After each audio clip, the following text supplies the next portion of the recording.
Yep, that's me. I am back after, I believe, a year-long hiatus. I have no idea when the last time I posted something to YouTube, but it has been a very long time. So, hello. If you are new here, my name is Kivonshe, and welcome to my channel. If you are not new here, welcome back. I didn't lose any subscribers during my hiatus, so that's a good thing, I guess. But today's video, why am I back on YouTube? Shout out to Andrea Renee. I'm always watching Andrea, about to say Andrea Day. I'm always watching Andrea Renee. Typically she always, like, subconsciously but also on purpose, makes me buy stuff that I should not be buying, that I don't even need. But I watched her do a video because she finally got the Jacquemin. I'm not French. She finally got the Jacquees bag that she's been wanting. And she opened it and she was like, oh, this is my first Jacquemin bag or whatever. And what stood out to me was, like, when she said my first. Now, I'm pretty sure this is not her first luxury handbag, but I just recently bought my first bag, luxury bag, and her video was just about, like, I don't know, if you watch her videos, you already know, like, this is the type of life that she kind of has and the things that she kind of likes, but I personally have never put those type of things on my page. But during my hiatus, I kind of found myself and I found the content that I wanted to give to you all. And at first I was racking my brain, like, it needs to be this, and it needs to be this, and it needs to be this, and I need to have, if I want to do this, it needs to go in this way. If I want to do this, it needs to go that way. I'm not doing that. Everything is going to be here. So mental health, lifestyle, wigs, makeup, plants, food, all of it. Because having all these different avenues in a digital space where it comes to video is too much. Now, Instagram, Twitter, stuff like that, okay, cool, but not here. So here I am, and if you haven't noticed already, based on the title, it's about my first luxury handbag and how it propelled me into Black luxury and what that looks like and how I define it in my life. So if you want to see what bag I got, then keep on watching. If you want to see the bag and get the gems, definitely keep on watching. My girls outside rocking Christian Dior. Yes, ladies and gentlemen, I got me a Christian Dior bag. It is my first, I would say, like, high-end luxury handbag. I do have a couple of Coach bags. This Coach bag I bought for my birthday last year was like $300. Decent, love that thing. But back in March, it was my brother's 21st birthday. I went to Vegas and I was feeling good. I'm feeling in a good space. I'm feeling like all the work that I've done to, like, get to this point of just security and me feeling secure in myself, in my finances, in my mind, in everything. And I was like, you know what? I'm gonna reward myself with something. I had no idea what it was gonna be. So me and my sister, my cousin, we went into all these different stores in Vegas, like, literally went to the high end, like, you blowing a stack minimum on some things. And I was just walking in and out, nothing was really calling to me. A lot of that shit was ugly. And then me and my sister ended up going into the Christian Dior store. And I went because I like Dior perfume. And I was like, okay, cool, let's see what they got. I walk in, these guys are looking at us and they're just kind of like, And I'm just like, whatever. And I'm walking around and this lady is cleaning off bags and she saw me stop in front of the Princess Diana bag. And she's like, hey, you know, what are you looking for? And I was like, I have no idea. I want to buy something, but nothing's really standing out. And she just stopped everything that she was doing. She explained the Princess Diana bag. She was going through all these other things. And she must have saw the look on my face because she was like, well, like, okay, who are you? Like, what is your personality? What's the things, blah, blah.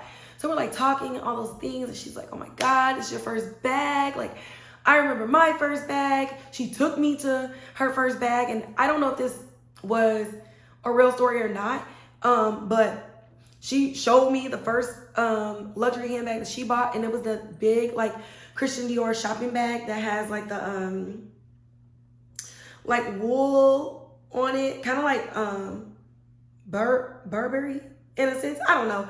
It's like a big ass bag, and then it has this block out, and it just says like Christian Dior around it or whatever. And she showed me that, and we went through like tote bags. I was telling her how I like small clutches or small handbags. I don't know where to look. I just filmed a video, and like my eyes was like, I thought I was looking at the camera. I think this is the camera, but then I was looking over here. Oh, I'm looking at y'all. But I was like, I like funky shaped bags. I like eclectic bags. Cause while my style, I don't know, I'm just very eclectic. It may not seem like it, but I'm quirky like that. She showed me like a whole bunch of different stuff. And I thanked her because she showed me a lot of bags. She took a lot of time. My sister wasn't even trying to buy a bag. And my sister was like, one of the bags that the lady showed her, she was like, I think I'm gonna get this bag. So I was getting ready to step outside the store, and then she was like, hold on, we just got like a bag in, and I think you might like it. Out she comes with this. Hold on.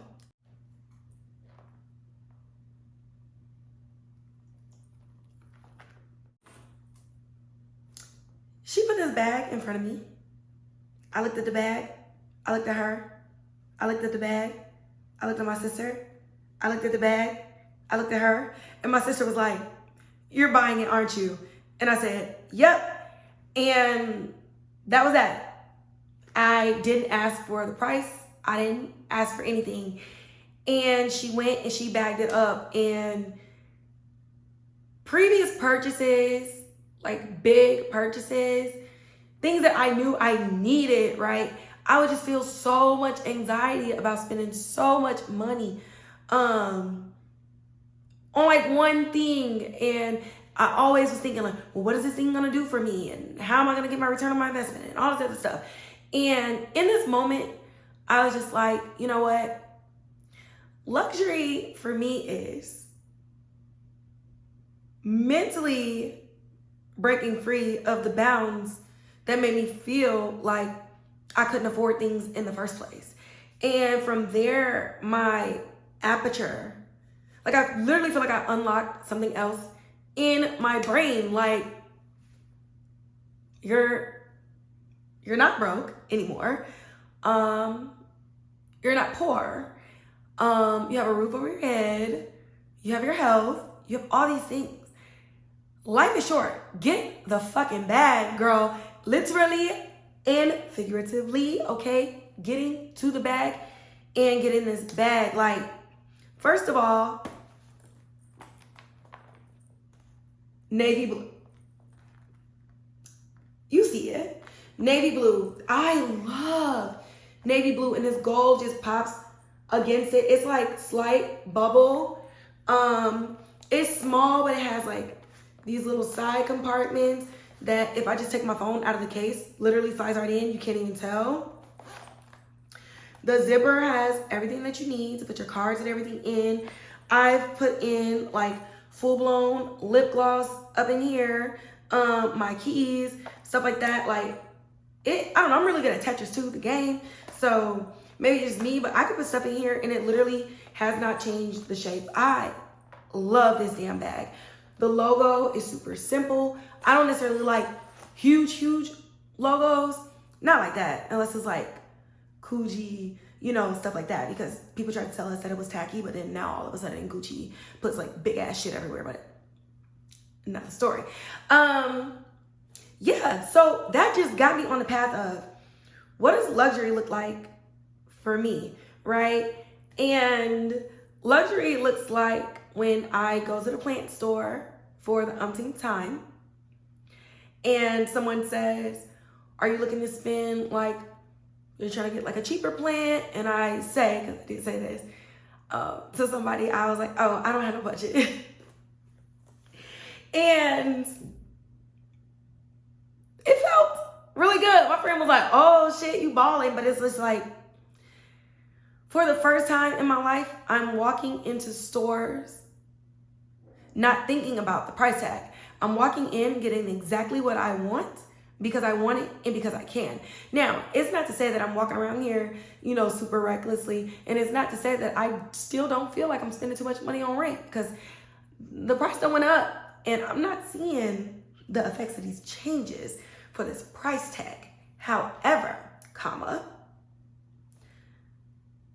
luxury is just stress-free. I am literally free, just free, right?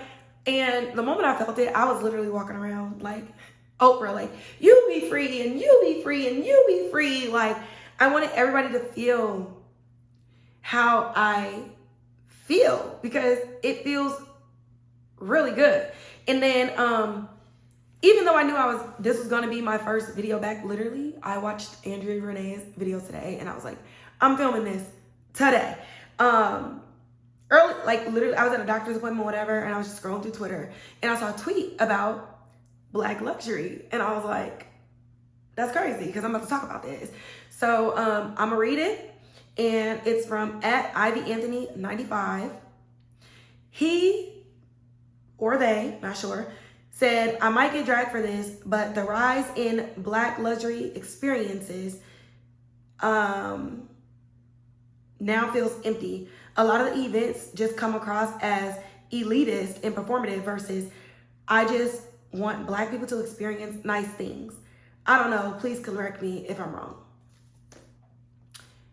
I will say this to him and to anybody else that might agree with it. I don't think that you're wrong.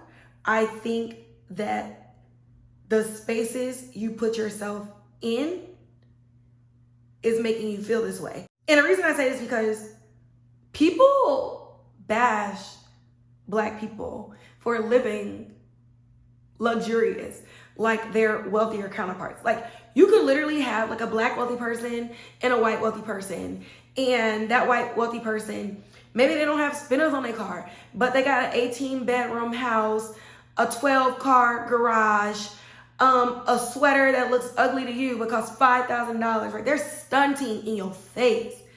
And then a Black person does it, and all of a sudden it's like, oh, you're mismanaging your money. Look at you. Why you gotta be flashy? Why you gotta show off? Be humble.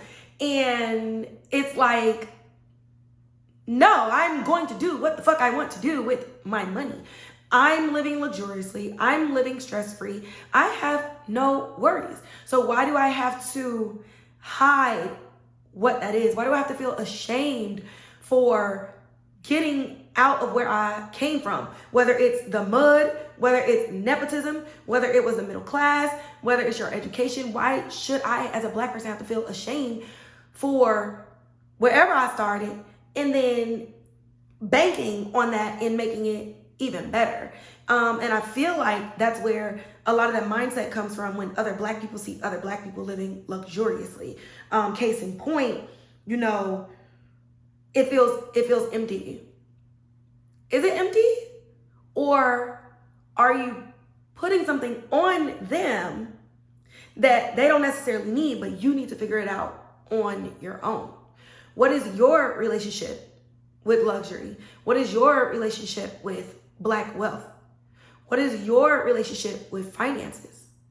Then I actually tweeted this person back and was like, did you analyze why you went to these events? Because did you go to this event to be seen? Did you go to this event to flex as being a part of the Black Luxury Club, but you realize that you're a part of the Black Elitist Club, allegedly? Are you clout chasing? Are you being performative for the internet? What are you doing in your spaces? What are you doing in your conversation that is putting you in these events that leave you feeling empty? Because if you had a healthy relationship with luxury, if you had a healthy relationship with finances, one, I don't believe that you would feel empty at these events. Like, I don't. You would feel how everybody else feels, and they probably don't feel no type of way because they've achieved their level of success and their version of Black luxury. And that could be in the form of them even being able to afford the ticket to get to this event. It could be in the form of, you know, when they go home, they got, their bedding was, you know, $2,000. They have a robe with their monogram name on it. They drink specialty tea. They collect mugs from all different countries, right? Luxury is not just the dollar bill, y'all. Like, it is not. First, it starts with your mind. And if luxury to you is to be seen, then you might want to figure out what's going on with you. Because if you go into an event and you walk away feeling empty, then that's not luxury for you. That's luxury for them. And so to say that it's classist, elitist, or performative, I think is a perception. And I think it's just being seen through the lens of somebody who still feels like a have-not. Because to me, that just kind of reminds me of like when you're in a room and you're a bunch of confident people, and the one person in the room or the few people in the room that's not confident, start looking at the confident people talking about, oh, who they think they are. Oh, you think you all that. Well, yes, I think I'm all that, don't you? You know what I mean? You're just projecting your own relationship with wealth onto these other people, because I guarantee the people in this room ain't thinking about you. They're not thinking about performing. They're not thinking about elitism. They're not thinking about classism. They're probably networking, joining businesses, exchanging ideas, and just having a good time, drinking and doing whatever the fuck they want to do. Like, it doesn't have to look a certain way. Black people, Black luxury is not one thing. It is not iced out chains. It is not a whole bunch of gold chains. It is not a big ass diamond pinky ring. It is not an iced out watch. It is not some fucking Lamborghini and spinners. It is not butterfly doors. It is not suicide doors. It is not those things. It's where the fuck you want it to be. You could be living in an apartment right now, your studio apartment, but you love art. So you're spending the money, the time, and the resources and networking with people who can get you those things to make your place feel luxurious to you. Say it with me now. What luxurious is to you? If that's plants, fucking comic books, plush house shoes, robes, real silk bonnets, because you know we getting that fucking polyester blend, real silk bonnets,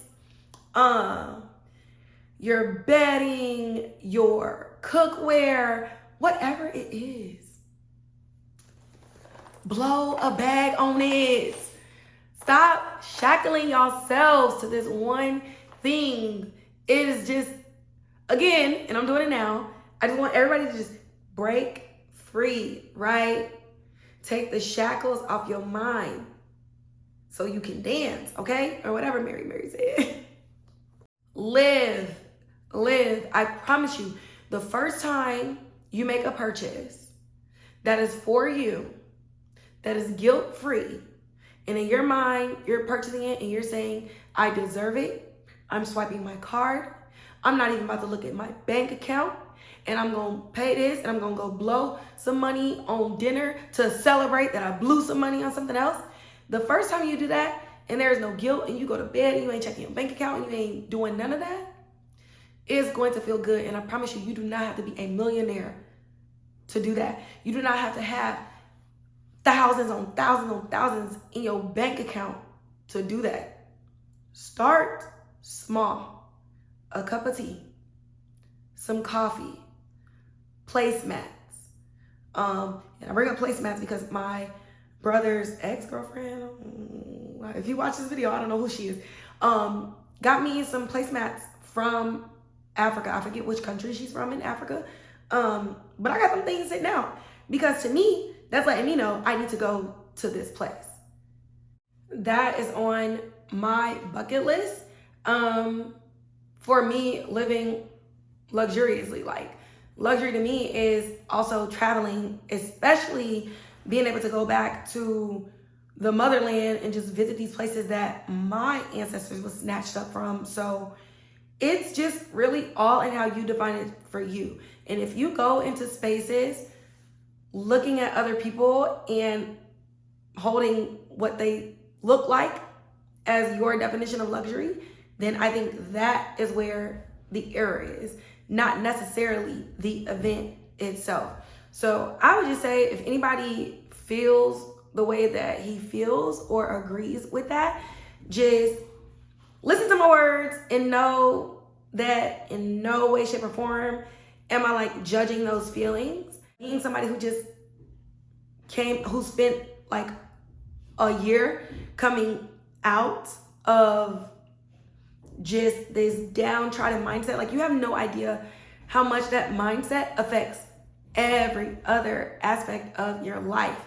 And the moment you just flip that switch and just give yourself what you deserve, all of that stuff is about, I wish these dogs, which is Jesus.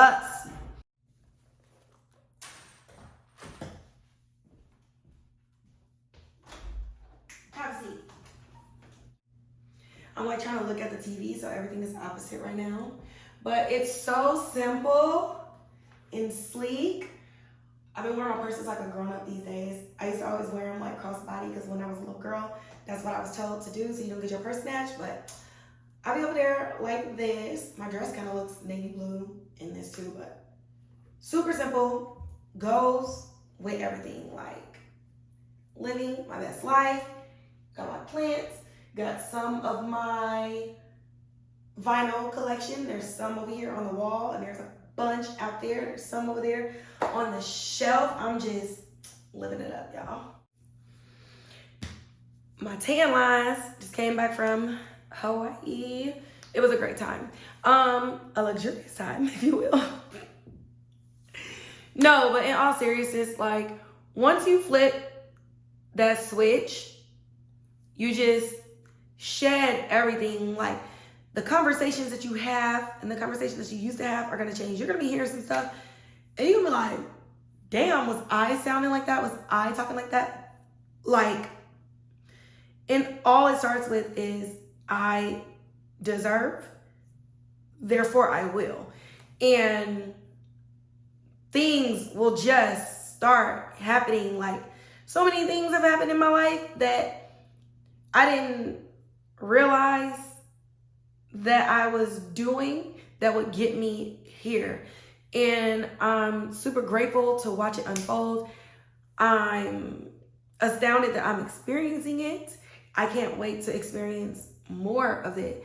And while the process of changing my mind might not have started with the purchasing of this purse, purchasing this purse was literally me jumping off the cliff and betting on myself and trusting that I was going to soar immediately afterwards. So it may seem cheesy, but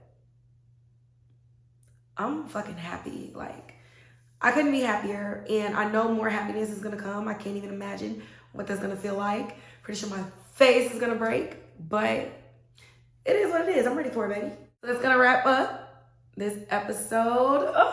Can't believe I'm back on YouTube. So many social media handles for me to plug up in here. Let's see. If you have not done so already, go ahead, subscribe to this page and hit that notification bell. You will be receiving notifications from me. I'm back to regular uploads. What day of the week? Have no idea because my schedule is still fluctuating. So I'm not gonna put that stress on myself to be like trying to do all this stuff. I will post weekly, and that is what I know that I can guarantee. So with that, we are going to end this episode. I'm super excited to be back. Thank you, Andrea Renee. You literally did nothing but be yourself, and it inspired me to put on some makeup, sit down, and just talk about the things that I've been doing and just come from a genuine place. I feel so happy. I'm super fulfilled right now, and I just want to put that out in the universe. So I will see y'all next episode. Bye bye.